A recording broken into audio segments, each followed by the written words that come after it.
આકાશવાણી ભુજ સમાચાર કૃપાલી મૈછા વાંચે છે. નમસ્કાર.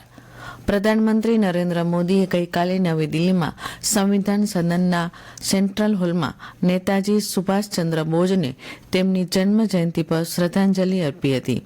તેમણે કહ્યું હતું કે નેતાજીએ જે રીતે આઝાદી માટે ફોજ તૈયાર કરી હતી તેવી જ રીતે આજે આપણે વિકસિત ભારત માટે એક થવાની જરૂર છે. લોકસભાના અધ્યક્ષ ઓમ બિરલા, સંરક્ષણ પ્રધાન રાજનાથસિંહ, કોંગ્રેસ પ્રમુખ મલ્લિકાર્જુન ખડગે અને અન્ય નેતાઓએ પણ નેતાજી સુભાષચંદ્ર બોઝને શ્રદ્ધાંજલિ આપી હતી. શ્રી મોદીએ એ વાત પર પણ ભાર મૂક્યો કે કેન્દ્ર સરકાર દ્વારા પૂરી પાડવામાં આવતી 1200થી વધુ ઇલેક્ટ્રિક બસો દિલ્હીમાં દોડી છે અને વધુ શરૂ કરવામાં આવશે. તેમણે વિદ્યાર્થીઓને પ્રધાનમંત્રી સૂર્યઘર યોજના વિશે સમજાવ્યું કે આબોહવા પરિવર્તનનો સામનો કરવા માટે આ યોજના એક સાધન છે. તેમણે કહ્યું કે આ યોજનાના ભાગરૂપે ઘરની છત પર સૌર પેનલ લગાવવામાં આવ્યા છે, જે સૌર ઉર્જા દ્વારા વીજળી ઉત્પન્ન કરશે, જેનાથી વીજળીના બિલ ચૂકવવાની જરૂરિયાત પડશે નહીં.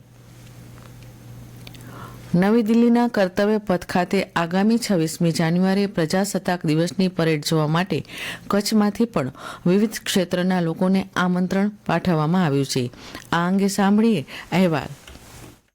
પ્રજાસત્તાક દિવસની પરેડ જોવા માટે કચ્છમાંથી 10થી વધુ વ્યક્તિઓને આમંત્રણ અપાયું છે. સમગ્ર ભારતમાંથી ખાસ મહેમાનો તરીકે આમંત્રિત લોકોમાં કચ્છમાંથી હસ્તકળામાં સારું પ્રદર્શન કરનાર કારીગરો, ગ્રામીણ વિકાસ માટે મહત્વનો ફાળો આપનાર વ્યક્તિઓ, શ્રેષ્ઠ પાણી સમિતિ અને સ્થાનિક સ્વરાજ્ય સંસ્થાઓના ચૂંટાયેલા પ્રતિનિધિઓ વગેરેને આમંત્રણ આપવામાં આવ્યા છે. આ આમંત્રિતો તેમની સાથે એક પરિવારજનને પણ લઈ જશે. કચ્છ જિલ્લા પંચાયતની કારોબારી સમિતિના ચેરમેન ઘેલાભાઈ ચાવડાએ આ આમંત્રણ મળતા પોતાની ખુશી આ રીતે વ્યક્ત કરી હતી.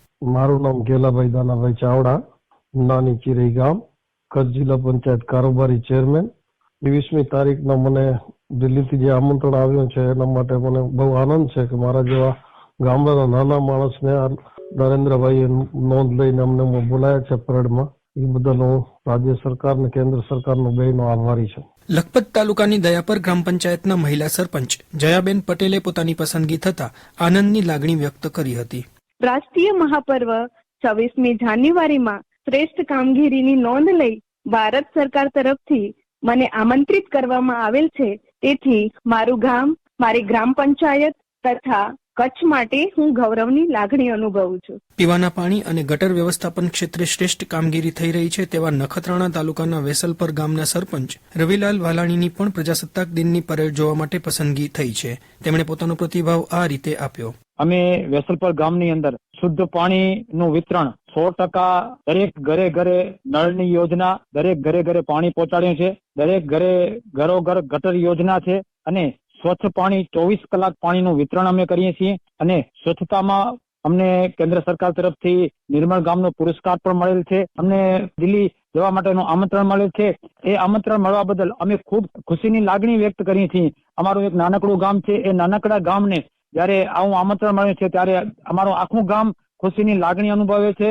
અત્રે ઉલ્લેખનીય છે કે નવી દિલ્હીના કર્તવ્ય પથ ખાતેની આ પરેડ માટે દેશભરમાંથી વિવિધ ક્ષેત્રના 10,000 જેટલા ખાસ મહેમાનોને આમંત્રણ પાઠવવામાં આવ્યા છે. પોતપોતાના ક્ષેત્રોમાં શ્રેષ્ઠ પ્રદર્શન કરી સિદ્ધિઓ પ્રાપ્ત કરનાર આ આમંત્રિતોની તેમના યોગદાનની કદર રૂપે આ પસંદગી કરવામાં આવી છે. અશરફ નથવાણી, આકાશવાણી સમાચાર, ભુજ. બેટી બચાવો બેટી પઢાઓ યોજનાના સફળતાના 10 વર્ષ પૂર્ણ થયા છે, ત્યારે રાજ્યમાં દીકરીઓના શિક્ષણ નામાંકન દરમાં 33% વધારો નોંધાયો છે. આ અભિયાનના પરિણામે દીકરી જન્મદર 890થી વધીને 955 થયો છે. દીકરીઓના શિક્ષણને પ્રોત્સાહન આપતી પહેલોના પરિણામે રાજ્યમાં કન્યાઓનો નામાંકન દર 2002 અને 3માં 66.83% હતો, જે વધીને 2022-23માં 99.81% થયો છે. રાજ્યમાં દીકરીઓના જન્મનું પ્રમાણ વધે, દીકરીના શિક્ષણમાં વધારો થાય તે માટે ગુજરાત સરકાર દ્વારા વહાલી દીકરી યોજના થકી દીકરીઓને જન્મથી 18 વર્ષ સુધીમાં 4,000 રૂપિયાથી 1 લાખ રૂપિયા સુધીની સહાય પણ આપવામાં આવે છે. જિલ્લાના વન વર્તુળના વન કર્મચારીઓ માટે કચ્છ વન વર્તુળ દ્વારા સર્વોદય રમતગમત સંકુલ માધાપર ખાતે અરણ્ય રમોત્સવ 2.0નું આયોજન કરવામાં આવ્યું હતું. આ કાર્યક્રમમાં વન વિભાગના રોજમદાર શ્રમિકથી લઈને મુખ્ય વન સંરક્ષક સુધીના તમામ અધિકારીઓ તથા કર્મચારીઓ એક મંચ પર એકત્રિત થઈને વિવિધ રમતોમાં ભાગ લઈ શકે તેવી વ્યવસ્થા કરાઈ છે. આ રમતોમાં બેડમિન્ટન, ક્રિકેટ, ગોળાફેંક, ટેબલ ટેનિસ, ચેસ, કેરમ વગેરે જેવી કુલ 24 રમતોમાં 274 જેટલા ખેલાડીઓ ભાગ લેવાના છે. કાર્યક્રમના ઉદ્ઘાટન સમારોહમાં મુખ્ય વન સંરક્ષક ડોક્ટર સંદીપ કુમાર દ્વારા વન કર્મીઓને જીવનમાં રમતગમતનું મહત્વ અને આ કાર્યક્રમમાં ઉત્સાહથી ભાગ લેવા જણાવાયું હતું. જિલ્લામાં ઠંડીથી આંશિક રાહત મળ્યા બાદ ફરી પવનની ઝડપ વધતા ઠંડીની તીવ્રતામાં વધારો થયો છે. દિવસ દરમિયાન હૂંફાળું વાતાવરણ તો વહેલી સવારે અને સાંજે શિયાળુ ઠારનો અનુભવ લોકો કરી રહ્યા છે. રાજ્યના સૌથી ઠંડા મથક નલિયાનું લઘુત્તમ તાપમાન 9.8 ડિગ્રી નોંધાયું હતું, જ્યારે ભુજનું 13.4 ડિગ્રી અને કંડલા બંદરનું 16 ડિગ્રી લઘુત્તમ તાપમાન નોંધાયું હતું. આ સાથે આ સમાચાર બુલેટિન સમાપ્ત થયું. નમસ્કાર.